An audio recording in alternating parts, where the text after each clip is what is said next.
Welcome to Y dot Management Equity. So in our previous class, we have completed method of demand forecasting. So last class में हमने methods पढ़े थे demand forecasting के और आज की क्लास में हम लोग market structure मैंने एक नया चैप्टर स्टार्ट किया है जिसे हम कहते हैं market structure. तो आज की क्लास में मैं आपको market structure समझाऊंगी कि market structure बेसिकली होता क्या है. So let's start. तो बेसिकली मार्केट स्ट्रक्चर क्या होता है? मार्केट स्ट्रक्चर एक मार्केट का ऐसा स्ट्रक्चर होता है जिसकी बेसिस पे इंडस्ट्रीज हमारी क्लासिफाई की जाती हैं एंड डिफरेंशिएट की जाती हैं। जैसे कि हमारी परफेक्ट मार्केट स्ट्रक्चर होता है, इम्परफेक्ट मार्केट स्ट्रक्चर होता है। तो यहाँ पे कुछ ऐसे फैक्टर्स होते हैं जिनके बेसिस पे इन मार्केट्स में कौन-कौन से फर्म्स रहेंगे, उनका क्लासिफिकेशन होता है। ठीक है। Market structure refer to the way that various industry are classified and differentiated in accordance with their degree and nature of competition for product and services. तो यहाँ पे ये लिखा है कि मार्केट स्ट्रक्चर क्या होता है, जिसके अकॉर्डिंग जैसे कि वेरियस इंडस्ट्री को क्या किया जाता है, क्लासीफाई किया जाता है एंड डिफरेंशिएट किया जाता है किस चीज़ के बेसिस पे, उनके कॉम्पिटिशन के बेसिस पे कि वो जो भी प्रोडक्ट जो भी सर्विसेज बना रहे हैं उनका क्या कॉम्पिटिशन का लेवल है और किस तरीके के प्रोडक्ट्स एंड किस तरीके के सर्विसेज वो प्रोवाइड कर रहे हैं, तो कौन सा उनका मार्केट स्ट्रक्चर होगा। तो जो मार्केट स्ट्रक्चर होता है किसी भी इंडस्ट्री का, वो कुछ फैक्टर्स होते हैं, कुछ कैरेक्टरिस्टिक्स होते हैं कि जैसे उनके प्रोडक्ट किस चीज़ की, उनकी प्रोडक्ट इस चीज़ पे डिपेंड करता है, उनके बाहर से सेलर्स कितने हैं इस चीज़ पे डिपेंड करता है। ऐसे ही बहुत सारे फैक्टर्स होते हैं जिनके बेसिस पे हम इंडस्ट्री को डिफ्रेंशिएट करते हैं कि वो कौन से मार्केट स्ट्रक्चर में आएगी। It includes number and types of firm operating in the industry. तो मार्केट स्ट्रक्चर क्या होता है? मार्केट स्ट्रक्चर इंक्लूड करते ये बताता है कि number and types of firm operating in industry, कि इंडस्ट्री में कितने और किस टाइप की फर्म्स ऑपरेट किए जा रहे हैं। अब फर्म्स एंड इंडस्ट्री में सबसे बड़ा डिफरेंस देखिए, अब मैं आपको डिफरेंस सबसे पहले ये चीज़ बताती हूँ कि डिफरेंस क्या होता है। तो यहाँ पर आप ये चीज़ देख सकते हैं कि जो फर्म्स एंड इंडस्ट्री का डिफरेंस होता है, तो इंडस्ट्री हमारी क्या होती है, एक वाइडर कॉन्सेप्ट होती है, एक वाइडर होता है। जो फर्म्स होता है हमारा, वो फर्म हमारा क्या होता है, इंडस्ट्री के अंदर आता है। जितने भी फर्म्स हैं वो हमारी इंडस्ट्री के आते हैं। जैसे कि यहाँ मैंने एक एग्जाम्पल लिया है कि ये पूरी जो इंडस्ट्री है ये सोप की इंडस्ट्री है, ठीक है। यहाँ पे सोप मैन्युफैक्चरिंग का काम होता है। तो इस इंडस्ट्री के अंदर जितने भी फर्म्स होंगे वो सोप ही मैन्युफैक्चर कर रहे होंगे, भले ही वो सोप अलग अलग ब्रांड की होगी या फिर अलग अलग यूजेस का होगा वो। जैसे कि यहाँ पे मैंने दिया है कि कुछ सोप है जो ये एक फ़र्म है जो हैंड वॉश सोप प्रोड्यूस कर रही है, दूसरा है जो फेस वॉश सोप प्रोड्यूस कर रही है, कोई तीसरी फ़र्म है जो बाथ सोप प्रोड्यूस कर रही है। उसी तरह अगर कोई दूसरा फ़र्म है जो ये यूटेंसिल्स वाले सोप को प्रोड्यूस कर रही है। तो यहाँ पे जो हमारा इंडस्ट्री होता है वो एक वाइडर कॉन्सेप्ट होता है। ठीक है? एंड जो हमारा फ़र्म होता है वो इंडस्ट्री का पार्ट होता है, इंडस्ट्री के अंदर आता है। तो जैसे कि ये पूरी इंडस्ट्री जो है ये सोप की इंडस्ट्री होती है, वैसे ही ऑटोमोबाइल इंडस्ट्री होती है। तो उस इन ऑटोमोबाइल इंडस्ट्री में भी जो भी फ़र्म्स होते हैं वहाँ पे मैन्युफैक्चरिंग गाड़ियों की ही होती है बस। ये चीज़ बस डिफ़रेंस ये है कि हमारा जो इंडस्ट्री है ये एक वाइडर कॉन्सेप्ट होता है और हमारा जो फ़र्म है ये एक नैरोअर कॉन्सेप्ट होता है। हमारे फ़र्म्स हमारे इंडस्ट्री के अंदर आते हैं। जैसे ये सोप इंडस्ट्री है तो यहाँ पे सोप की मैन्युफैक्चरिंग की जा रही है, भले ही वो सोप जो है अलग-अलग यूज़ेस वाले सोप हैं। कोई बर्तन के लिए, कोई नहाने के लिए, कोई फेस वॉश के लिए यूज़ किया जा रहा है, बट सोप तो सोप है। तो वो जो फ़र्म है ना, वो फ़र्म्स हमारी सोप की फ़र्म्स हैं, जो कि एक पूरे होल इंडस्ट्री में आती हैं, जो कि सोप की ही इंडस्ट्री है। यहाँ पे मैंने एग्ज़ाम्पल में लिखा है all this are soap making firm and they do production of a different soap. Different different soap की प्रोडक्शन करते हैं, बट ये फ़र्म्स जो है वो सोप ही बस बनाती हैं। तो इंडस्ट्री में अगर हम देखें तो यहाँ पे हमने ये चीज़ पढ़ा कि it include number and types of firm operating in the industry.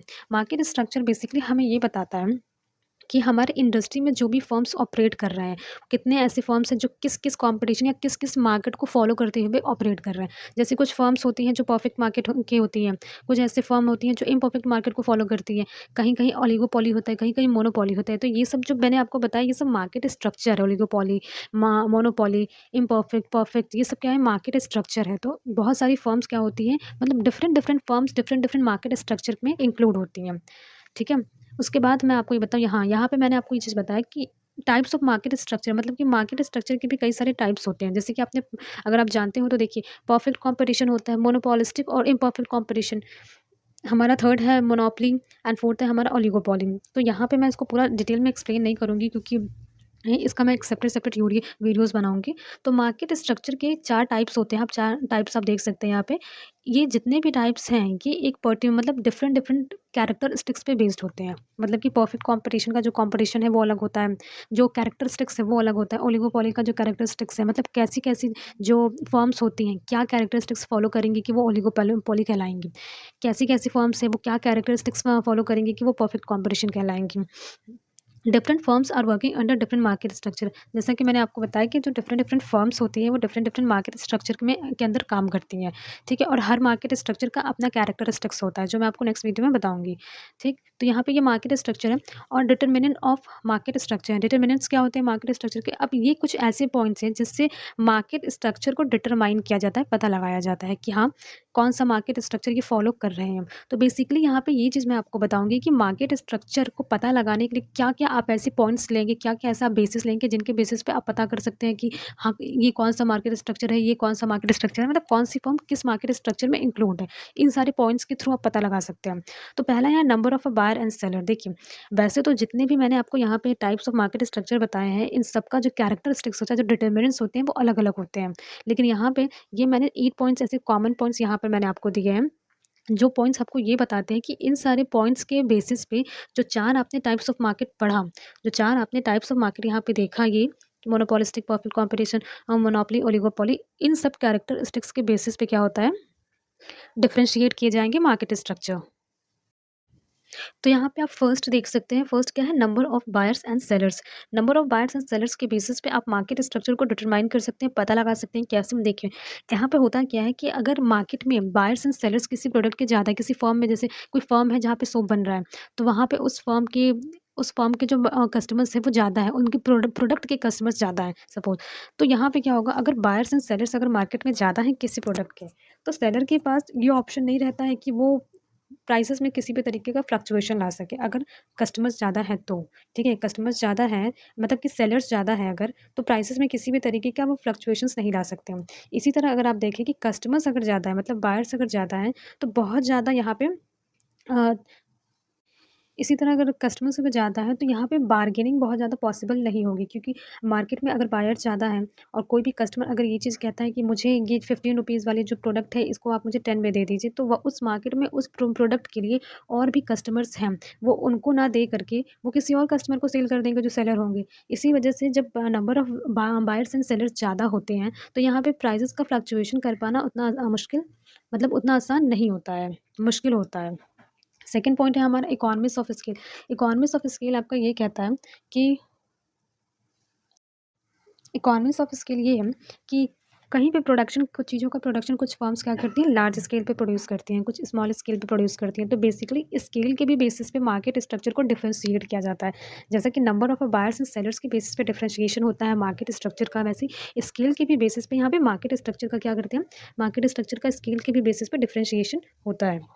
Third है हमारा थर्ड है हमारा nature of a product. Product किस नेचर का है इसके बेसिस पे भी डिपेंड करता है। जैसे कि प्रोडक्ट अगर होमोजीनियस है तो ये दूसरे जगह, मतलब दूसरा मार्केट स्ट्रक्चर होगा। प्रोडक्ट प्रोडक्ट अगर हेटेरोजीनियस है तो ये दूसरा मार्केट स्ट्रक्चर होगा। तो बेसिकली प्रोडक्ट का जो क्वालिटी होती है, क्वालिटी मतलब एक उनका जो प्रोडक्ट, देखिए 2 तरीके से बँटे होते हैं। कुछ प्रोडक्ट होमोजीनियस होते हैं, कुछ हेटेरोजीनियस होते हैं। हेटेरोजीनियस क्या होते हैं, डिफरेंशिएटेड प्रोडक्ट होते हैं। होमोजीनियस क्या होते हैं, वो आइडेंटिकल प्रोडक्ट्स होते हैं जो सिमिलर होते हैं, ठीक है?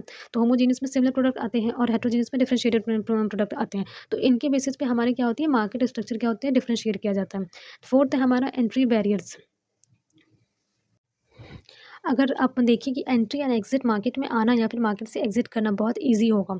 तो किसी भी फर्म में, मतलब कोई भी फर्म नहीं एंटर कर सकती है अपने प्रोडक्ट्स को लेकर। इसका मतलब ये है कि कोई भी फर्म अगर नया इंडस्ट्री में अगर एंटर करती है तो वहाँ पे कॉम्पिटिशन भी इंक्रीज़ होगी। अगर एंट्री एग्ज़िट बैरियर्स बहुत लूज़ होगा, बहुत ईज़िली एंटर कर कर लेंगे, बहुत ईज़िली एग्ज़िट कर लेंगे, तो यहाँ पे क्या होगा, एंट्री करने पे क्या होगा कि हमारा जो कॉम्पिटिशन लेवल होगा वो भी इंक्रीज़ होगा मार्केट में उस प्रोडक्ट को लेकर के।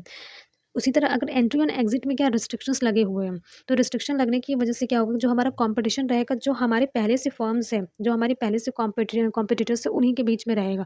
उन्हीं के बीच में आपको जो भी प्राइसेस ऊपर-नीचे करके चलाने हैं, वो आप चला सकते हैं। लेकिन अगर एंट्री अगर फ्री कर दी जाएगी, तो उससे उससे क्या होगा कि जब और भी कॉम्पिटिटर्स मार्केट स्ट्रक्चर में एंटर करेंगे, जब इंडस्ट्री में एंटर करेंगे, तो उससे क्या होगी, कॉम्पिटिशन बढ़ेगी और तब उस समय जब कॉम्पिटिशन बढ़ेगी और कोई नई फर्म आएगी, तो उस प्रोडक्ट को सेल करने के लिए जिसकी नई फर्म आई है, उसके प्राइजेस कम किए जाएँगे। मतलब जो हमारे एग्ज़िस्टिंग कस्टमर, एग्ज़िस्टिंग सेलर जो हमारे थे, वो क्या करेंगे, प्राइजेस कम करके सेल करना शुरू करेंगे। मतलब प्राइजेस में फ्लक्चुएशन आने लगेंगे। तो यहाँ पे एंट्री एग्ज़िट बैरियर का भी अपना रोल होता है कि एंट्री, अगर बहुत एंट्री एग्ज़िट ईज़ी है, तो वहाँ पे क्या होगा, कॉम्पिटिशन्स क्या होंगे, इंक्रीज़ हो जाएँगे। अगर ये टफ़ है हमारा एंट्री एग्ज़िट के, जैसे कि गवर्नमेंट क्या होती है, बहुत सारे बैरियर्स लगा देती है, मतलब जैसे बहुत सारे लाइसेंस पॉलिसीज़ लगा देगी, टैक्सेस लगा देती है, टैक्सेस बढ़ा देगी, ये सब चीज़ें। तो अगर ऐसा कुछ होता है, किसी भी तरीके से एंट्री और एग्ज़िट को बैरियर में एक लाया जाता है, टफ़ बनाया जाता है, तो वहाँ पर क्या चीज़ें होती हैं, जो हमारी पहले से एग्ज़िस्टिंग फ़र्म्स हैं, उस प्रोडक्ट को लेकर के, वो कॉम्पिटिशन सिर्फ़ उन्हीं कॉम्पिटिटर्स के बीच में चलता है। वहाँ पे कोई नई फ़र्म एंटर ही नहीं कर पाएगी, जो कॉम्पिटिशन उनका और इंक्रीज़ होगा या फिर नया कॉम्पिटिशन आएगा, नया कॉम्पिटिटर कोई आएगा। फिफ्थ है हमारा mobility of a goods and factor of production. देखिए मोबिलिटी ऑफ अ गुड्स का मतलब क्या होता है? मोबाइल होने का मतलब क्या होता है? एक जगह से दूसरे जगह जाने के योग्य, ठीक है? अगर goods and factors of production की जैसे मान लीजिए फिनिश गुड्स हैं, यहाँ से बना करके अगर हम लोग बनारस में ले जा रहे हैं या फिर जो हमारा फैक्टर्स ऑफ प्रोडक्शन है, लैंड, लेबर, कैपिटल, एंटरप्रेन्योरशिप ये सब चीज़ें जो हमारी फैक्टर्स ऑफ प्रोडक्शन है, अगर ये मोबाइल नेचर के मतलब कि इनको एक जगह से दूसरी जगह ले जाया जाता है, तो ज़ाहिर-सी बात है कि जब आप ट्रांसपोर्ट करके कहीं पे ले जा रहे हैं, तो वहाँ पे ट्रांसपोर्टेशन कॉस्ट, वेयरहाउसिंग कॉस्ट, आपका कैरेज का कॉस्ट, ये सब चीज़ें जो होता है इंक्लूड हो जाती हैं आपकी कॉस्ट में। तो अगर goods and factors of production अगर मोबाइल होने के नेचर मतलब नेचर ऐसा है कि ईज़िली मोबिलिटी है वहाँ पे, goods and factor of production को इधर से उठा के उधर ले जाया जा रहा है एक शहर से दूसरे शहर में। तो वहाँ पे जो प्रोडक्ट का जो कॉस्ट होगा वो और उसमें इंक्लूड कर दिया जाएगा।